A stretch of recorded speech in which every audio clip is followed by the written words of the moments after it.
தமிழ் திசை நேயர்களுக்கு வணக்கம். இன்னைக்கு 7வது திருவெம்பாவை அன்னே இவையும் சிலவோ. மாணிக்கவாசகர் மற்றொரு தோழியை எழுப்பறர். அன்னே இவையும் சிலவோ பல அமரர் உன்னற்கு அறியான் ஒருவன் இருன் சீரான் சின்னங்கள் கேட்ப சிவனென்றே வாய் திறப்பாய் தென்னா என்னா முன்னம் தீ சேர் மெழுகொப்பாய் என் ஆனை என் அரையன் இன்னமுதன் என்றெல்லோமும் சொன்னோம் கேள் வெவ்வேறாய் இன்னம் துயலுதியோ வன்னெஞ்ச பேதையர் போல் வாளா கிடத்தியால் என்னே துயிலின் பரிசேலோர் எம்பாவாய். அதாவது மாணிக்கவாசகர் என்ன சொல்றார், அன்னே இவையும் சிலவோ, நாங்க பாடுறது என்ன கொஞ்சமா, எவ்வளோ சிவசிவா சிவசிவான்னு பாடுறோம். யார பாடுறோம்? பல அமரர் உன்னற்கரியான். உண்ணுதல் அப்படின்னா நினைத்தல் அப்படின்னு பொருள். அதாவது அத்தனை அமரர்கள் 33 தேவர்களாகிய தேவர்களுக்கும் பிரம்மா விஷ்ணு அவளாலையும் அறிய முடியாத பொருள், அதாவது அண்ணுதற்கு அப்பாற்பட்ட பொருள்ங்கிறனால்தான் அந்த ஸ்தலத்துக்கே அண்ணாமலை அப்படின்னு பேரு. அப்படி இருக்க சிவபெருமான நாங்க எல்லாரும் பாடுறோம். நீ சிவ சின்னத்தை எங்கேயாவது பார்த்தாலே சிவனென்றே வாய் திறப்பாய், சிவனே சிவனேன்னு சொல்லுவியே. தென்னாடுடைய சிவனேல தென்னான் கேட்கறதுக்கு முன்னையே சிவசிவான்னு சொல்லுவியே, இன்னும் ஏன் தூங்கின்னு இருக்க? நீ அது கூட என்ன சொல்லுவ, என் ஆனை என் அரையன் இன்னமுதன்னுலாம் சொல்லுவியே சிவபெருமான.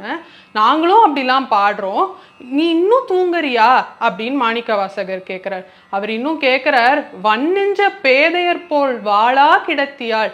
இரும்பு நெஞ்சமா வன் நெஞ்சமா உனக்கு, இப்படி தூங்குறியே, இதுவா துயிலோட பரிசு?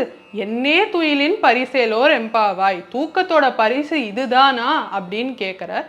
இப்போ அந்த 7வது திருவெம்பாவையை அனுபவிக்கலாம்.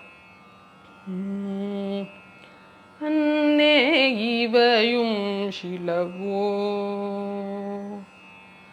அன்னே இவையும் சிலவோ பல அமரர் உன்னற்கரியான் ஒருவன் இருன் சீரான் அன்னே இவையும் சிலவோ பல அமரர் உன்னற்கரியான் ஒருவன் இரும் சீரான் சின்னங்கள் கேட்ப சிவனென்றே வாய் திறப்பாய் சின்னங்கள் கேட்ப சிவனென்றே வாய் திறப்பாய் தென்னாயன்னா முன்னம் தேசேர் மெழுகொப்பாய் என்னானை என்னரையன் இன்னமுதென்றெல்லோரும் சொன்னோம் கேள் வெவ்வேறாய் இன்னம் தூயிலுதியோ என்னானை என்னரையன்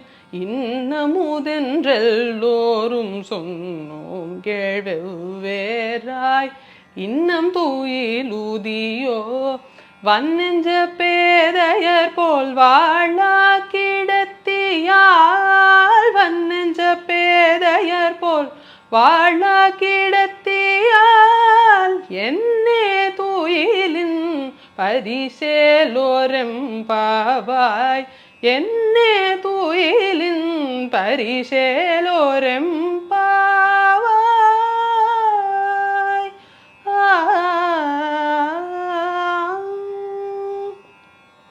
இந்த திருவெம்பாவை ரீதிகௌளை ராகம் ஆதித்தாளத்தில் அமைஞ்சிருக்கு. நாளைக்கு மற்றொரு கதையோட மற்றொரு திருவெம்பாவையை அனுபவிக்கும். அது வரைக்கும் நமச்சிவாய வாழ்க.